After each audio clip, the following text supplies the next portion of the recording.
रुद्र एक वीर योद्धा एपिसोड 55। विक्रांत अपनी लड़ाई के बाद वापस अपनी जगह पर लौट आया। वह अब रुद्र को एक अजीब तरह से देख रहा था। दरअसल उसको अब रुद्र को देखकर कुछ राहत सी लग रही थी। पता नहीं क्यों रुद्र की बातें उसको बिल्कुल सही लग रही थीं। इधर रुद्र को तो विक्रांत क्या सोच रहा था उसे कुछ पता ही नहीं था।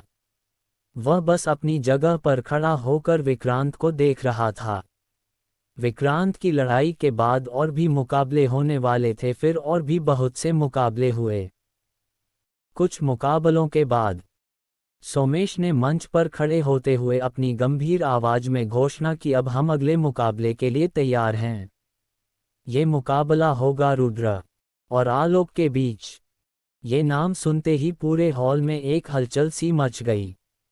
आलोक, जो अब तक किसी भी मुकाबले में नहीं आया था, अब रुद्र से मुकाबला करने जा रहा था। रुद्र, जो अपनी पिछली बार की असाधारण मुकाबला के लिए प्रसिद्ध था, अब आलोक के सामने था। आलोक के बारे में, वह एक प्रतिभाशाली योद्धा था, शक्ति वीर गुरुकुल का। उसके बारे में कुछ ज्यादा नहीं जाना जा सका था, लेकिन उसके चेहरे पर आत्मविश्वास था जो किसी भी योद्धा को चुनौती दे सकता था। विक्रांत और सान्वी ने एक दूसरे को देखा। सभी को यह मुकाबला दिलचस्प लगता था, क्योंकि यह सिर्फ ताकत का नहीं बल्कि तकनीकी कौशल का भी मुकाबला था।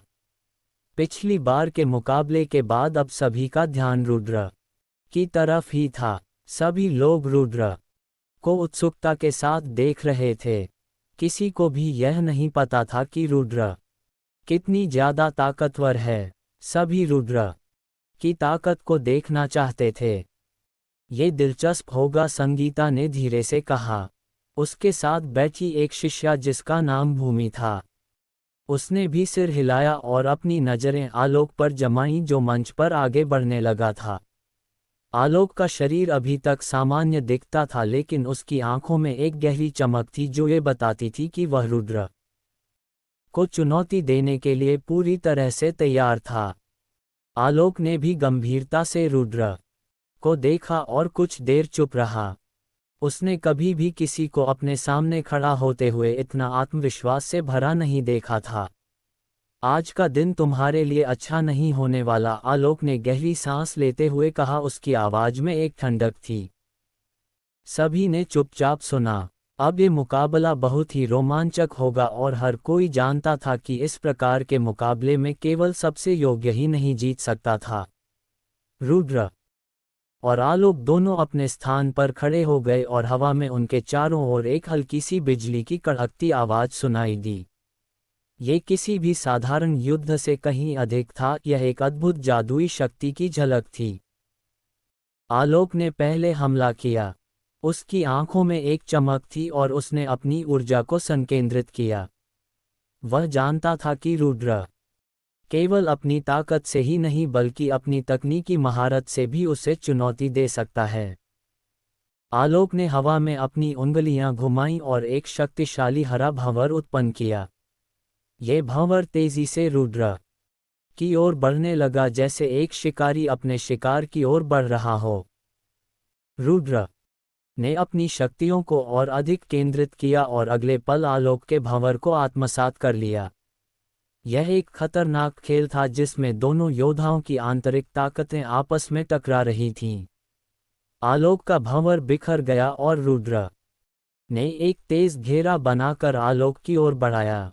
रुद्र ने बिना किसी घबराहट के अपनी आंखें बंद की और अपने हाथों को लहराते हुए एक रहस्यमयी चिन्ह का निर्माण किया। फिर उसकी ऊर्जा ने एक आकाशीय चक्र का रूप लिया जो आलोक के भंवर को अपनी ओर खींचता गया। रुद्र ने ये तकनीक अपने पूर्वजों की यादों से प्राप्त की थी।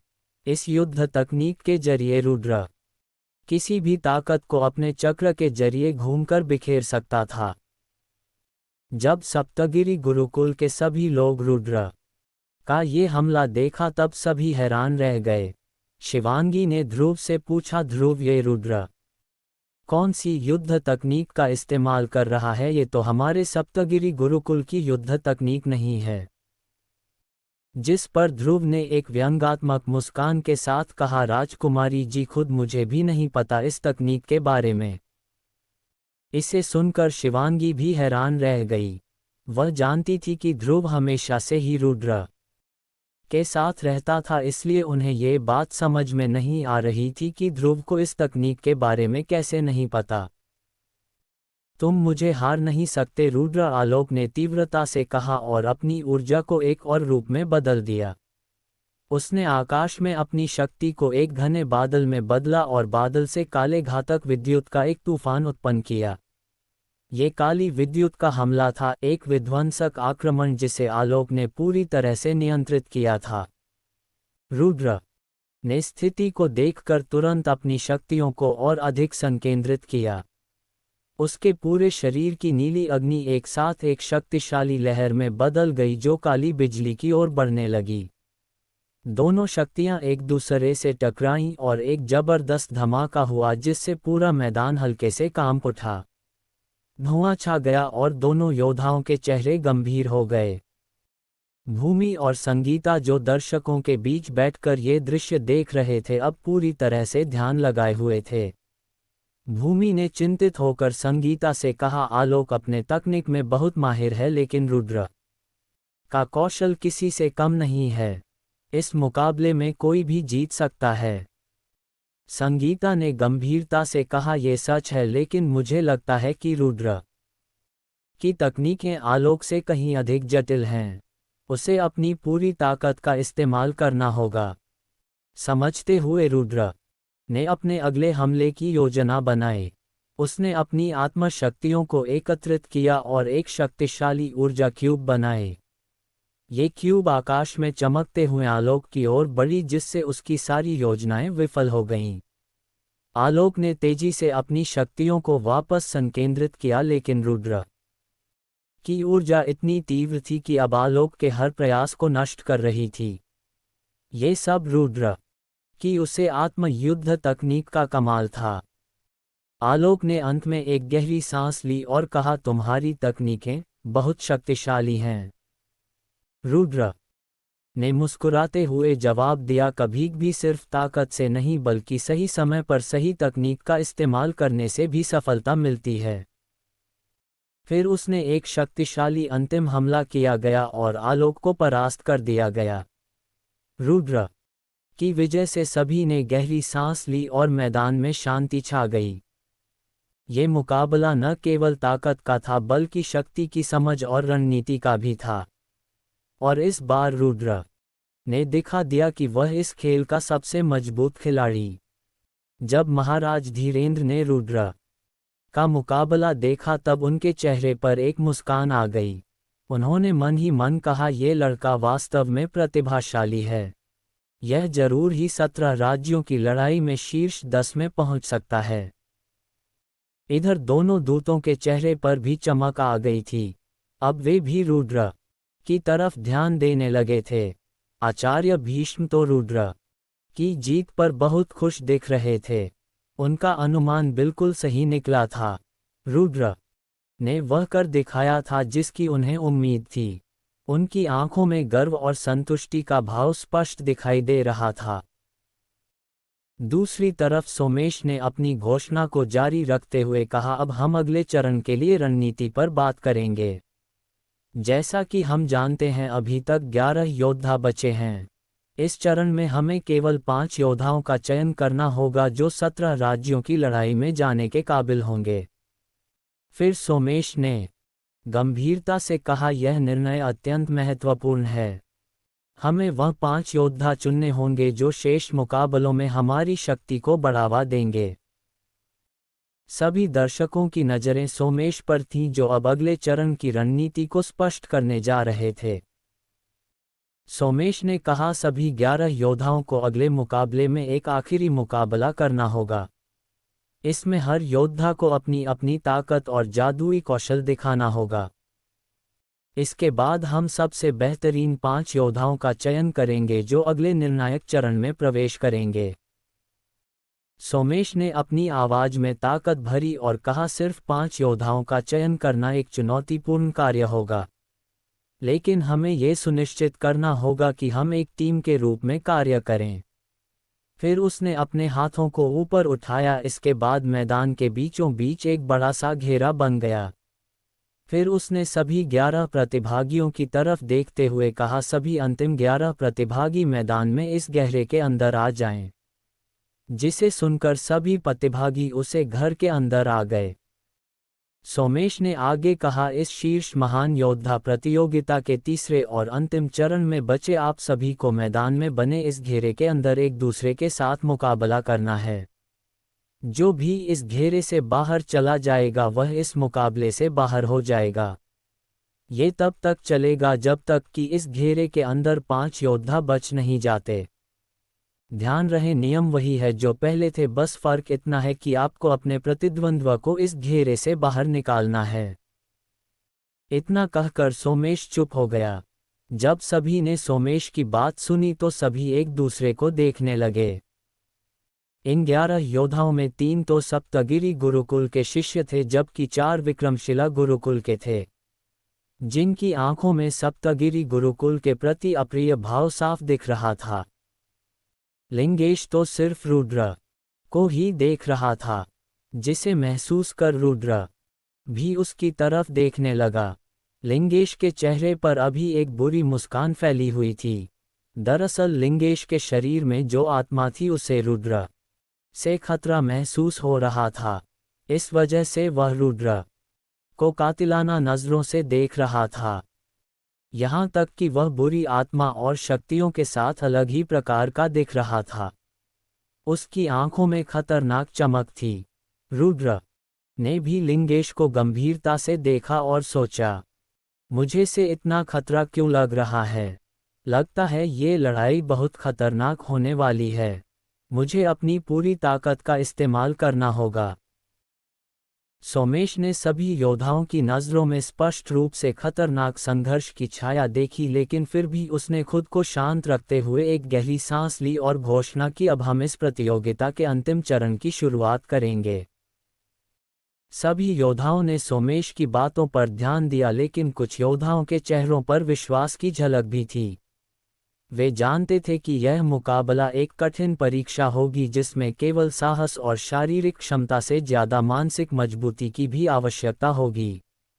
लिंगेश का चेहरा अब भी बुरी मुस्कान से सजा हुआ था और रुद्र उसकी आंखों में उस मुस्कान को समझने की कोशिश कर रहा था।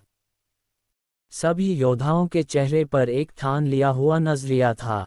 हालांकि कुछ को यह समझने में दिक्कत हो रही थी कि सोमेश का इशारा किस ओर था, लेकिन एक बात सब पर स्पष्ट थी कि इस मुकाबले में सिर्फ और सिर्फ सबसे ताकतवर, सबसे स्मार्ट और सबसे साहसी योद्धा ही जीवित रह पाएंगे।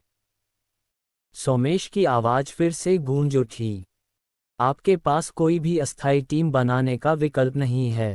ये मुकाबला व्यक्तिगत होगा। ये सुनकर कुछ योद्धाओं ने सिर झुका लिया जबकि कुछ की आंखों में उत्साह और जोश की लहर दौड़ गई। सभी की नज़रें अब एक दूसरे पर थीं क्योंकि यह जंग अब सिर्फ शक्ति का नहीं बल्कि आत्मविश्वास और चालाकी का भी था। सोमेश ने आखिरी बार सबको देखा और फिर एक संकेत किया, अब मुकाबला शुरू करो।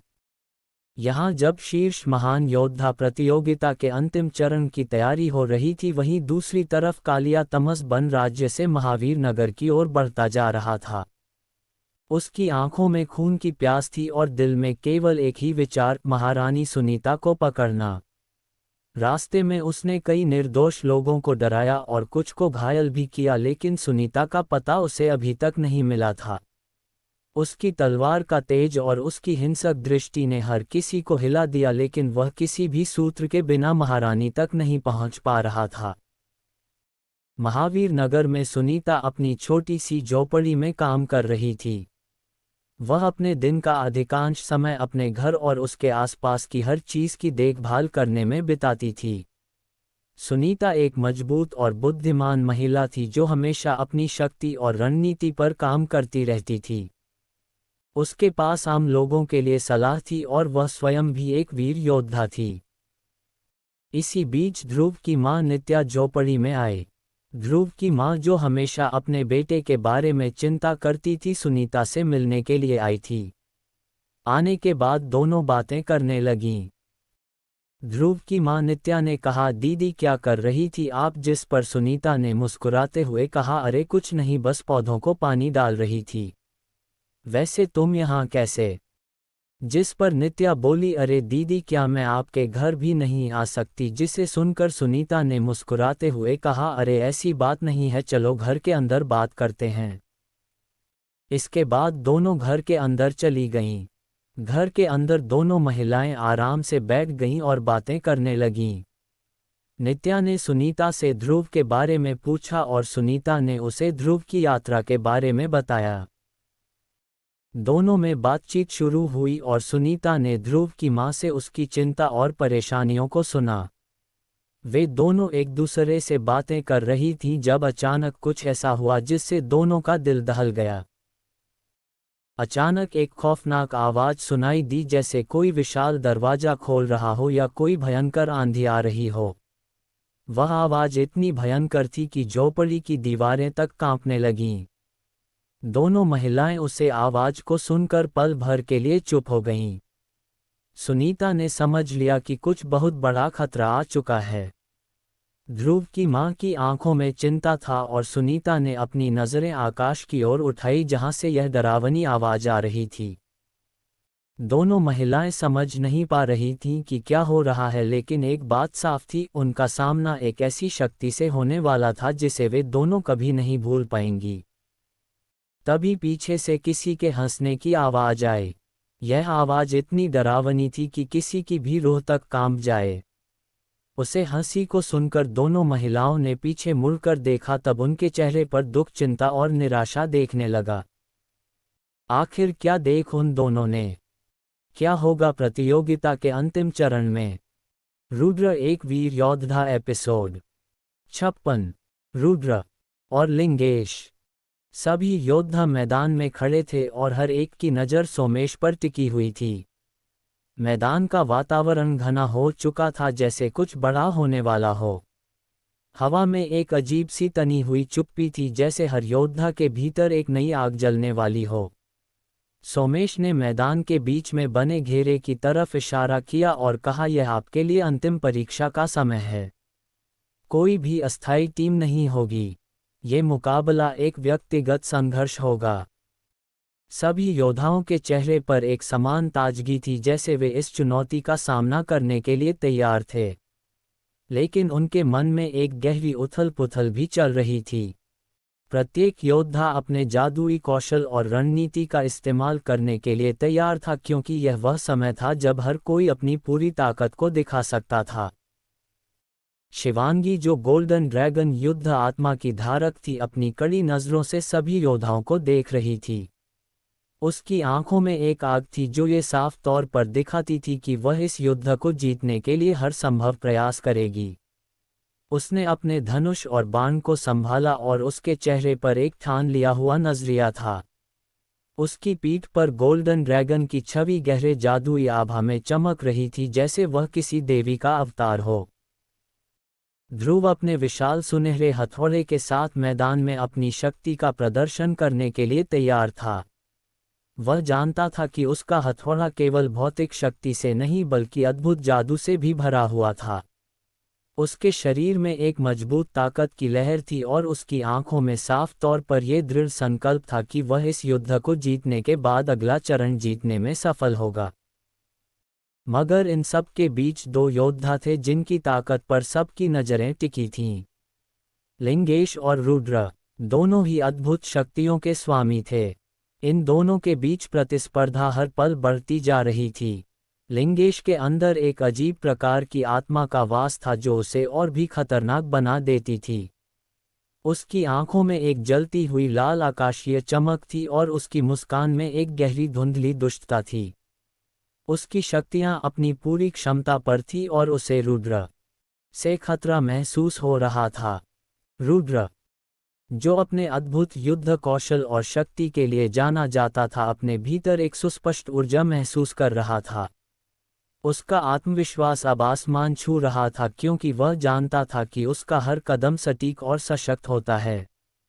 लेकिन फिर भी वह लिंगेश की खतरनाक मुस्कान को नज़रअंदाज नहीं कर सकता था। उसके मन में एक अजीब सी घबराहट थी जो ये संकेत देती थी कि यह युद्ध किसी सामान्य युद्ध से बहुत ज्यादा भयंकर होने वाला है। सोमेश ने एक गहरी सांस ली और फिर अपनी आवाज में आदेश दिया, अब ये मुकाबला शुरू करो। जैसे ही ये शब्द हवा में गूंजे, मैदान में एक उफान सा आ गया। हर योद्धा ने अपनी शक्ति और कौशल का प्रयोग करना शुरू कर दिया। शिवांगी ने सबसे पहले हमला किया।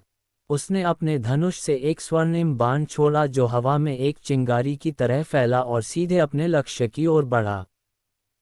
उसका लक्ष्य विक्रमशिला गुरुकुल का एक योद्धा था जो बहुत ही कुशल था, लेकिन शिवांगी के बाण की गति और शक्ति इतनी तेज थी कि वह उसे रोक नहीं सका। बाण ने उसे धीरे से बाहर गिरा दिया। यह उसका पहला कदम था और वह जानती थी कि इस युद्ध में उसकी ताकत ही उसे जीत दिलाएगी। ध्रुव ने अपनी मुट्ठी भींची और अपनी सुनहरा हथौड़ा को हवा में घुमाया। ये हथौड़ा केवल भारी नहीं था बल्कि इसमें एक अदृश्य ऊर्जा का प्रवाह था। उसने एक विशाल जोर से हथौड़ा नीचे मारा और उसका लक्ष्य एक दूसरे योद्धा पर था जो अपना बचाव करने में नाकामयाब हो गया। हथौड़ा जमीन में धंसते हुए उस योद्धा को अपने साथ खींच ले गया और उसने अपनी पूरी ताकत से हमला किया। सभी योद्धा अपने अपने मुकाबलों में व्यस्त थे, लेकिन जैसे ही लिंगेश और रुद्र ने एक दूसरे को देखा, उनकी आंखों में एक खतरनाक चमक आ गई। ये मुकाबला कुछ और ही था। लिंगेश ने अपनी एक हाथ में काली शक्तियां इकट्ठी की और एक अंधेरे बादल के रूप में उन्हें रुद्र की ओर फेंका। वहीं रुद्र ने अपनी हथ से आग निकाले और लिंगेश के हमले से टकरा दिए। लिंगेश ने अपनी मुस्कान को और गहरा किया और कहा, तुम क्या समझते हो रुद्र? तुम्हारी ताकत मुझे नहीं रोक सकती। मैं तुम्हें खत्म करूंगा। रुद्र ने गहरी सांस ली और शांत होते हुए कहा, तुम अपनी गलतफहमी में रहो लिंगेश। आज तुम्हें पता चलेगा कि शक्ति से ज्यादा मानसिकता और विश्वास की ताकत क्या होती है। और फिर यह संघर्ष और भी तीव्र हो गया। लिंगेश और रुद्र के बीच की लड़ाई अब पूरे मैदान का केंद्र बन चुकी थी। दोनों के बीच की जंग इतनी भयंकर थी कि आसपास के योद्धाओं ने अपने मुकाबले को रोककर इन दोनों के संघर्ष को देखने का निर्णय लिया। लिंगेश की आंखों में उस खतरनाक आत्मा का आक्रोश साफ देखा जा सकता था, जबकि रुद्र की आंखों में एक दृढ़ संकल्प और अडिग विश्वास था। दोनों के बीच की प्रतिद्वंद्विता अब सिर्फ शक्ति की नहीं बल्कि मानसिक युद्ध की भी हो चुकी थी। लिंगेश ने अपनी बाहों को फैलाया और एक गहरी आवाज में बुदबुदाया, काल शक्ति मेरी मदद करो। उसके शब्दों के साथ ही एक काले बादल ने उसकी मुट्ठी से बाहर निकलकर पूरी हवा को घेर लिया। वह काले बादल से निकलने वाली खौफनाक ऊर्जा के साथ रुद्र की ओर बढ़ने लगा। काले बादल का आकार इतना विशाल था कि पूरा मैदान जैसे अंधेरे में डूबने लगा। हवा में जहर की बदबू थी और घना अंधेरा किसी भयंकर तूफान की आहट की तरह फैलने लगा। रुद्र ने अपनी आंखें बंद की और गहरी सांस ली, जैसे वह खुद को इस अंधेरे से बाहर निकालने के लिए तैयार कर रहा हो। उसकी पूरी ऊर्जा अब उसके अंदर केंद्रित हो चुकी थी।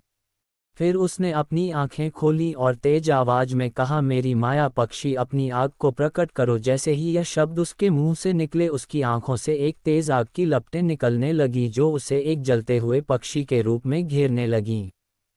इस पक्षी की ऊर्जा इतनी शक्तिशाली थी कि काले बादल से निकलने वाली सारी अंधेरी शक्तियां इससे टकराकर वापस लौटने लगीं।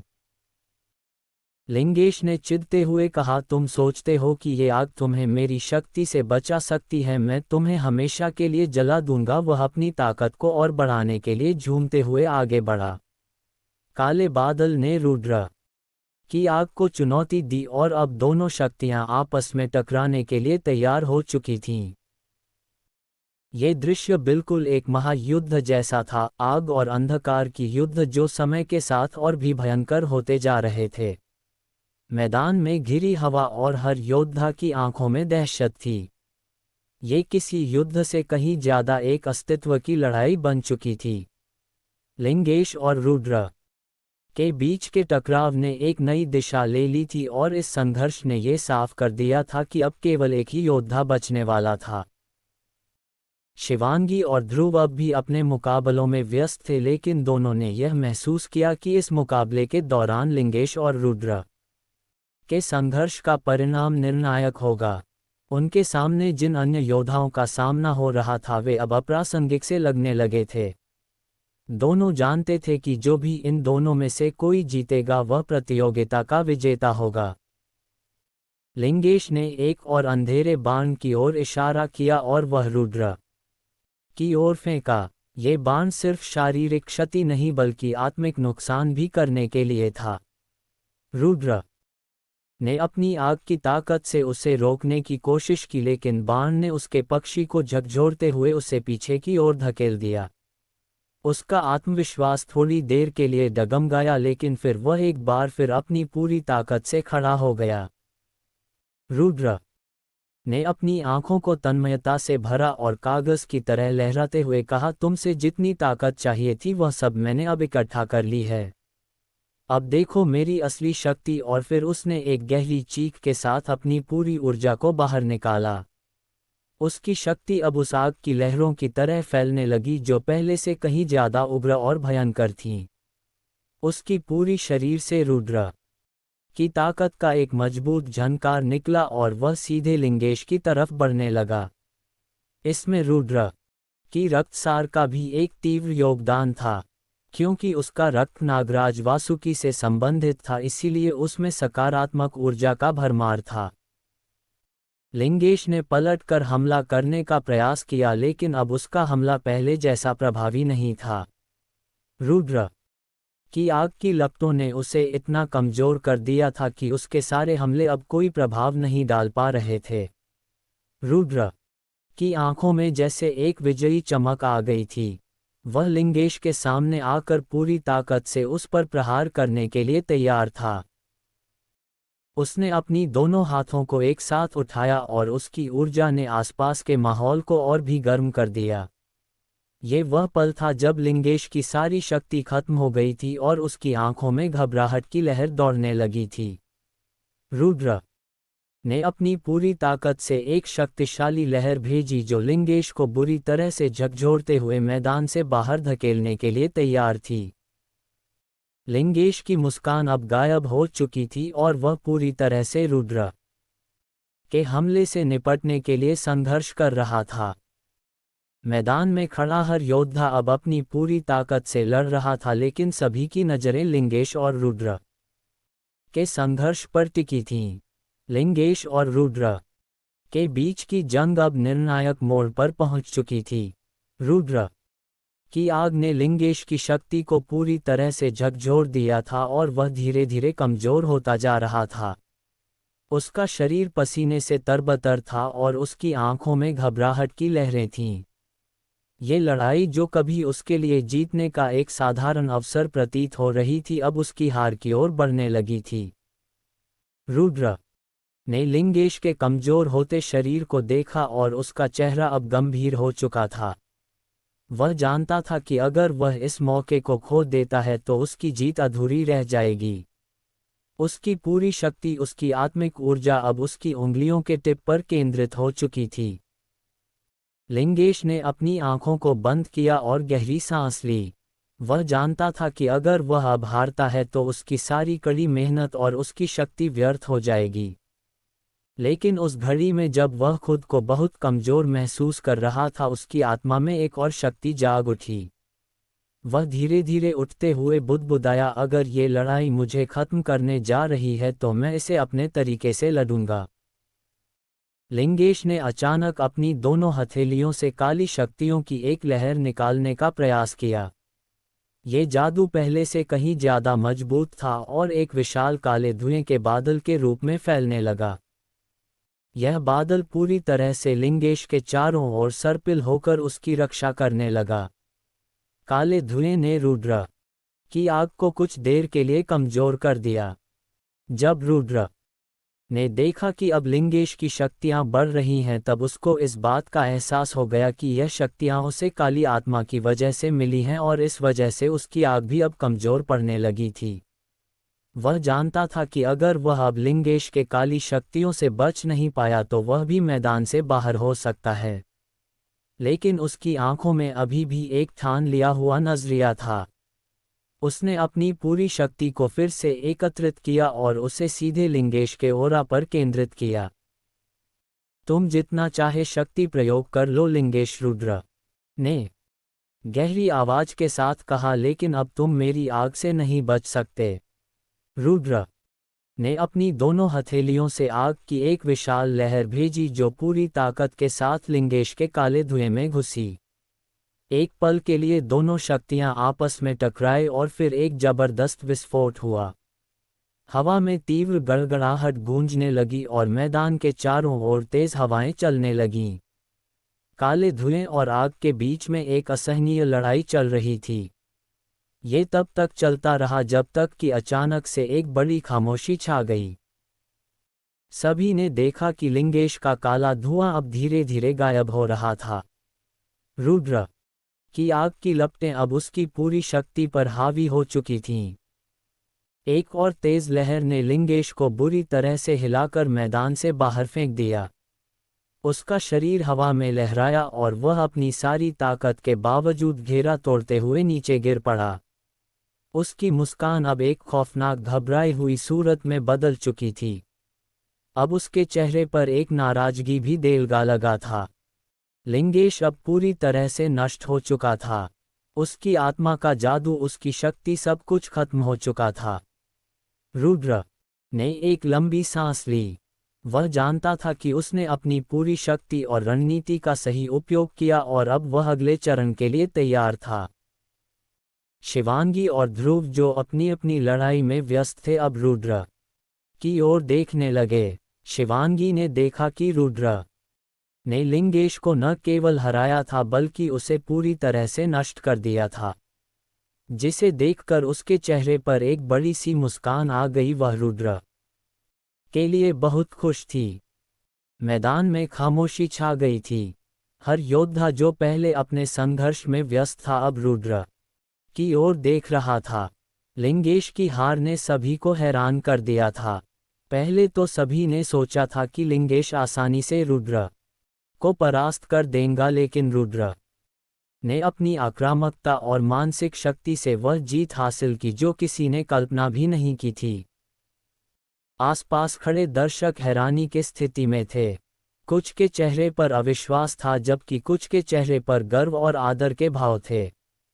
गुरुकुल के प्रमुख और अन्य सम्मानित अतिथि जो पहले लिंगेश के समर्थक थे अब रुद्र की ओर श्रद्धा से देख रहे थे। ये लड़ाई उसकी ताकत और आत्मविश्वास का परिचायक थी, एक बुजुर्ग अतिथि ने कहा। दोनों दूतों के आंखों में एक चमक साफ साफ देखी जा सकती थी, जैसे उन्होंने भविष्य को पहचान लिया हो। उन्हें रुद्र के रूप में एक अद्वितीय योद्धा दिख रहा था। क्या रुद्र की जीत के बाद शीर्ष महान योद्धा प्रतियोगिता समाप्त हो गई है या फिर होगा और कोई मुकाबला?